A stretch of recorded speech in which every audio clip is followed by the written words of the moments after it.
വിശദാംശങ്ങളുമായി നമുക്കൊപ്പം ചേർന്നത് ഗാസയിൽ ഉടൻ വെടിനിർത്തൽ എന്ന അമേരിക്കൻ പ്രസിഡന്റ് ഡൊണാൾഡ് ട്രംപിന്റെ പ്രഖ്യാപനത്തിന് പിന്നാലെ ആക്രമണം ശക്തമാക്കി ഇസ്രായേൽ. GHF സഹായ വിതരണ കേന്ദ്രങ്ങളിൽ എത്തുന്നവർക്ക് നേരെ ഇസ്രായേൽ നടത്തിയ വെടിവയ്പിൽ 600-ൽ കൂടുതൽ പലസ്തീനികളാണ് കൊല്ലപ്പെട്ടത്. യുദ്ധാനന്തര ഗാസയിൽ ഹമാസ് ഉണ്ടാകില്ലെന്ന് ഇസ്രായേൽ പ്രധാനമന്ത്രി ബെഞ്ചമിൻ നെതന്യാഹു വ്യക്തമാക്കി. ഗാസയിലെ സംഘർഷം അവസാനിപ്പിക്കുകയും ഇസ്രായേൽ സേനയെ മേഖലയിൽ നിന്ന് പിൻവലിക്കുന്നത് ഉറപ്പാക്കുകയും ചെയ്യുന്ന കരാറാണ് ഹമാസ് ലക്ഷ്യമിടുന്നത്.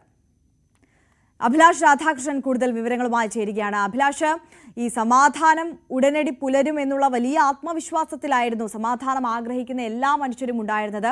പക്ഷേ ഈ കരാറിനെ കുറിച്ചുള്ള ഒരു പ്രഖ്യാപനം ട്രംപിന്റെ ഭാഗത്ത് നിന്ന് വന്നതിന് തൊട്ടു പിന്നാലെ ഇത്തരത്തിൽ വലിയൊരു മനുഷ്യവിരുദ്ധമായിട്ടുള്ള ഒരു ആക്രമണം തന്നെയാണല്ലോ ഇസ്രായേലിന്റെ ഭാഗത്ത് നിന്ന് ഉണ്ടായിട്ടുള്ളത്. ആര്യ, ഇപ്പോൾ ദിവസേന ഒരു ശരാശരി 100 പേര് ഗാസയിൽ കൊല്ലപ്പെടുന്ന തരത്തിലുള്ള ആക്രമണങ്ങളാണ് ഇസ്രായേലിൻ്റെ ഭാഗത്തു നിന്നുണ്ടാവുന്നത്. അതായത് ഈ വെടിനിർത്തൽ കരാർ നിലവിൽ വരാൻ പോകുന്നു. അതായത് അമേരിക്കയുടെ നേതൃത്വത്തിൽ ഒരു പ്രപ്പോസൽ ഉണ്ടാക്കുന്നു. ആ പ്രപ്പോസൽ ഇസ്രായേൽ അംഗീകരിക്കുന്നു. ഇസ്രായേൽ ഈ പ്രപ്പോസൽ അംഗീകരിച്ചതിന് ശേഷം ഇനി അടുത്തത് ഹമാസിൻ്റെ ഊഴമാണ്. അതായത് ഈ വെടിനിർത്തൽ കരാർ അംഗീകരിക്കണമോ, അതിലെ മാനദണ്ഡങ്ങൾ എന്തൊക്കെയാണ്, എന്തൊക്കെ കാര്യങ്ങൾ മുന്നോട്ട് വച്ചിട്ടാണ് ഇത്തരത്തിൽ അമേരിക്കയും ഇസ്രായേലും ഒരു വെടിനിർത്തൽ കരാർ മുന്നോട്ട് വച്ചത്. അത് ഇസ്രായേൽ അതിൻ്റെ ഏറ്റവും പ്രധാനപ്പെട്ട കാര്യം, സാധാരണയായി ഇത്തരത്തിൽ ഇതിനു മുമ്പുള്ള വെടിനിർത്തൽ കരാറുകൾ നിലവിൽ വരുമ്പോൾ അല്ലെങ്കിൽ വെടിനിർത്തൽ കരാറുമായിട്ടുള്ള പ്രപ്പോസൽ മുന്നോട്ട് വയ്ക്കുമ്പോൾ ഇസ്രായേലാണ് ആദ്യം അംഗീകരിക്കാതിരുന്നത്. എന്നാൽ ഇത്തവണ പതിവിന് വിപരീതമായി ആദ്യം കരാർ അംഗീകരിച്ചത് ഇസ്രായേലാണ്. അതിനുശേഷമാണ് അത് ഹമാസിനെ കൈമാറുന്നത്. അപ്പോൾ ഇത്തരത്തിൽ ഹമാസ് ഇപ്പോൾ പഠിച്ചു വരികയാണ്. ഇത്തരത്തിൽ ഇവർ നിർമ്മിച്ച ഈ ഒരു കരാർ പഠിക്കുകയാണെന്നും അതിൽ ഉള്ളടക്കം എന്താണെന്ന് മനസ്സിലാക്കിയ ശേഷം കൂടുതൽ പ്രതികരണങ്ങളിലേക്ക് കടക്കാമെന്നുമാണ് ഹമാസ് ഇക്കാര്യത്തിൽ ആദ്യം പറയുന്നത്. എന്നാൽ ഹമാസ് ഒരു കാര്യം മുന്നോട്ട് വയ്ക്കുന്നത്,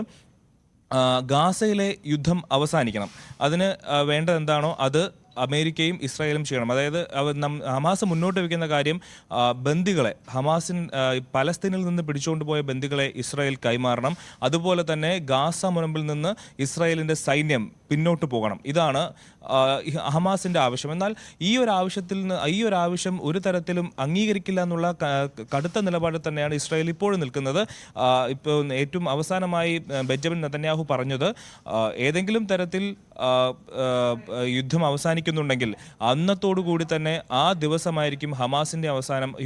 ഗാസയിലെ യുദ്ധം അവസാനിച്ചതിൻ്റെ ആ നിമിഷം മുതൽ ലോകത്ത് ഹമാസ് പിന്നീട് ഉണ്ടാകില്ല, ഹമാസിൻ്റെ മിച്ചം പോലും ഉണ്ടാകില്ല എന്നുള്ള തരത്തിലൊരു പ്രതികരണമാണ് ഇസ്രായേലിൻ്റെ ഭാഗത്തുനിന്ന് ഉണ്ടായിരിക്കുന്നത്. അപ്പോൾ ഇത്തരത്തിലൊരു നെഗോഷിയേഷൻ നടക്കുന്ന സമയത്ത് ഇത്തരത്തിൽ ഒരു പ്രകോപനപരമായിട്ടുള്ള നിലപാടാണ് ഇസ്രായേലിൻ്റെ ഭാഗത്തുനിന്ന് ഉണ്ടാകുന്നത്. അതേസമയം തന്നെ ഇസ്രായേലിൻ്റെ മറ്റ് ഉദ്യോഗസ്ഥർ പറയുന്നത്, ഇത്തരത്തിൽ ഇപ്പോൾ നിലവിൽ വരുന്ന വെടിനിർത്തൽ കരാർ, അത് ഇപ്പോൾ ഇവർ കൊണ്ടുവന്ന വെടിനിർത്തൽ കരാർ നിലവിൽ വരാൻ സമയമെടുക്കുകയാണെങ്കിൽ, അതിന് സമയം എടുക്കാൻ ഹമാസ് കാരണമാവുന്നുണ്ടെങ്കിൽ കനത്ത ആക്രമണങ്ങൾ ഈ ഗാസയിൽ ഉണ്ടാവും. ഇതുവരെ ഉണ്ടായതുപോലെയല്ല, ഇനിയും കൂടുതൽ ആക്രമണങ്ങൾ ഉണ്ടാകുമെന്നുള്ള ഒരു മുന്നറിയിപ്പാണ് ഇസ്രായേലിന്റെ ഭാഗത്ത് നിന്ന് ഇപ്പോൾ വരുന്നത്.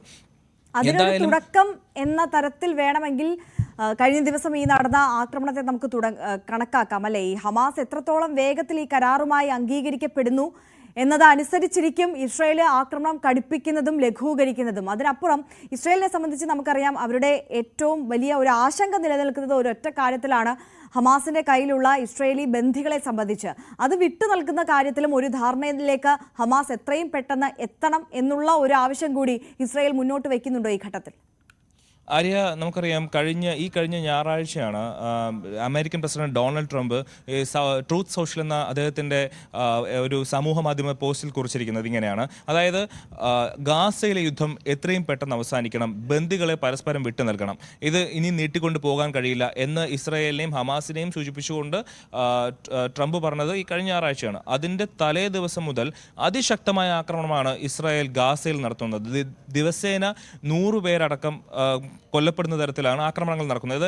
അതായത് ഒരു വെടിനിർത്തൽ കരാറിലേക്ക് ഈ കടക്കാനിരിക്കുന്ന ഒരു സാഹചര്യത്തിൽ അതിൻ്റെ ഏറ്റവും ശക്തമായ രീതിയിലുള്ള ആക്രമണങ്ങൾ നടത്തി വെടിനിർത്തൽ കരാർ നിലവിൽ വരുമ്പോൾ തങ്ങളുടെ ശത്രുവിനെ പൂർണ്ണമായും ഇല്ലാതാക്കി എന്ന് ഉറപ്പുവരുത്താനുള്ള നീക്കമാണ് ഇസ്രായേലിൻ്റെ ഭാഗത്തു നിന്നുണ്ടാകുന്നത് എന്ന് വേണം കരുതാൻ. കാരണം കഴിഞ്ഞ ദിവസങ്ങളിൽ അവിടുത്തെ ഒരു കഫേൽ, അൽ ബഖ കഫ്റ്റീരിയയിൽ, അതുപോലെ തന്നെ സ്കൂളിൽ, അതുപോലെ ഈ അഭയാർത്ഥി കേന്ദ്രങ്ങളിൽ കഴിയുന്ന ആൾക്കാർക്ക് ഭക്ഷണം എത്തിക്കുന്ന നിർമ്മിക്കുന്ന ശാലകളിൽ ഇവിടെയൊക്കെ ആക്രമണം നടത്തി. അതായത് ഇനി ഒരു തരത്തിലും ഗാസ എന്ന് പറയുന്ന ഒരു നഗരത്തിൽ മനുഷ്യ ജീവനുകൾ അല്ലെങ്കിൽ ഇസ്രായേലിനെതിരായി ചിന്തിക്കുന്ന മനുഷ്യരുള്ള ഒരാളും അവിടെ അവശേഷിക്കരുത് എന്നൊരു നിർബന്ധ ബുദ്ധി ബെന്യാമിൻ നെതന്യാഹുവിനുള്ള തരത്തിലാണ് ഇപ്പോൾ ആക്രമണങ്ങൾ നടക്കുന്നത്. ഈ ഒരു സാഹചര്യത്തിൽ ഇപ്പോൾ അമേരിക്കൻ പ്രസിഡന്റിനെ ഈ വരുന്ന ആഴ്ച, അടുത്ത ആഴ്ച മിക്കവാറും തിങ്കളാഴ്ചയായിരിക്കും ബെഞ്ചമിൻ നെതന്യാഹു കാണാനിരിക്കുന്ന ഒരു സാഹചര്യമുണ്ട്. അപ്പോൾ ആ ദിവസങ്ങളിൽ അടുത്ത ആഴ്ച തന്നെ ഈ വെടിനിർത്തൽ കരാറുമായി ബന്ധപ്പെട്ട് സുപ്രധാന പ്രഖ്യാപനങ്ങൾ ഉണ്ടാകാനുള്ള ഒരു സാഹചര്യമുണ്ട്.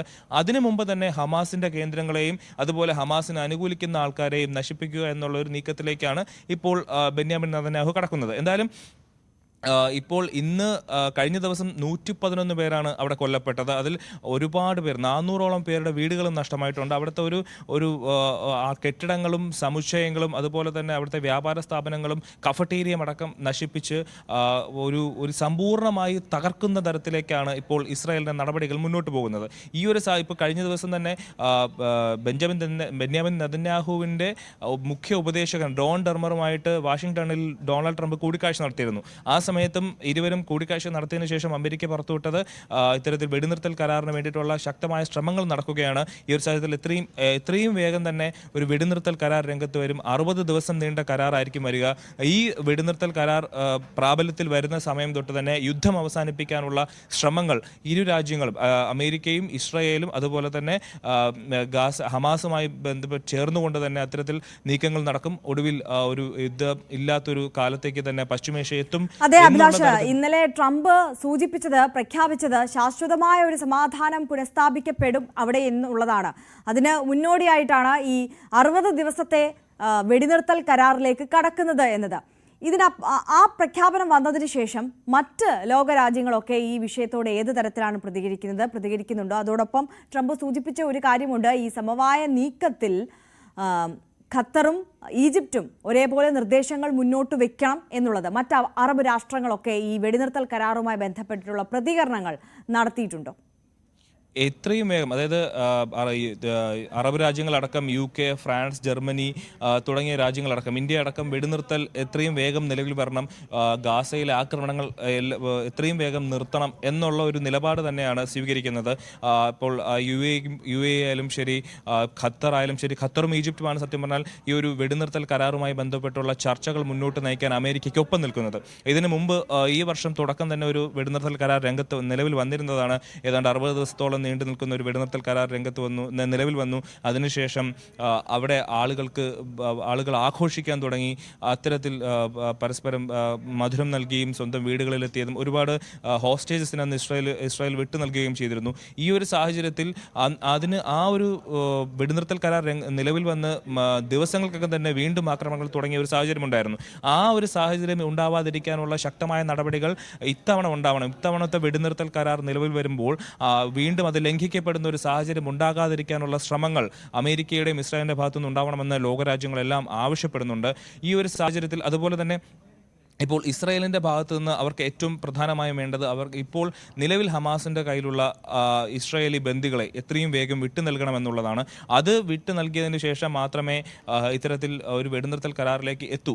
ഇപ്പോഴത്തെ നമ്മൾ മനസ്സിലാവുന്നതനുസരിച്ച് ഏറ്റവും പുതിയ പ്രപ്പോസലിൽ അത് തന്നെയാണ് ഇസ്രായേൽ ആവശ്യപ്പെടുന്നത്. ആദ്യം ഇസ്രായേലിൻ്റെ ബന്ദികളെ ഹമാസ് വിട്ടു നൽകണം, പിന്നാലെ ഹമാസിൻ്റെ ബന്ദികളെ ഇസ്രായേലും വിട്ടു നൽകും, പലസ്തീനിൽ നിന്ന് പിടിച്ചെടുത്ത ബന്ദികളെ ഇസ്രായേലും വിട്ടു നൽകും എന്നുള്ളതാണ് അതിൽ കാണുന്നത്. അപ്പോൾ ഈ ഒരു സംഭവത്തിൽ ആരും കടുംപിടുത്തം പിടിക്കാതെ രണ്ടുപേരും ഒരേപോലെ നിന്ന് അതിൽ അമേരിക്കയുടെ മധ്യസ്ഥതയിൽ കാര്യങ്ങൾ കൃത്യമായി നടത്തി വെടിനിർത്തൽ ഉണ്ടാകണം. അതുപോലെ തന്നെ ഗാസയിലെ ജനങ്ങൾക്ക് നിലവിൽ ഇപ്പോൾ അവിടെയുള്ള അഭയാർത്ഥി ക്യാമ്പുകളിലടക്കം കൃത്യമായ ഭക്ഷണം എത്തുന്നതിനും അവിടെ അവർക്ക് വേണ്ട സഹായങ്ങൾ എത്തിക്കുന്നതിനും വേണ്ട ഒരുക്കങ്ങൾ ഇരു രാജ്യങ്ങളും ഇടപെട്ട് നടത്തണമെന്നുള്ള ആവശ്യങ്ങളാണ്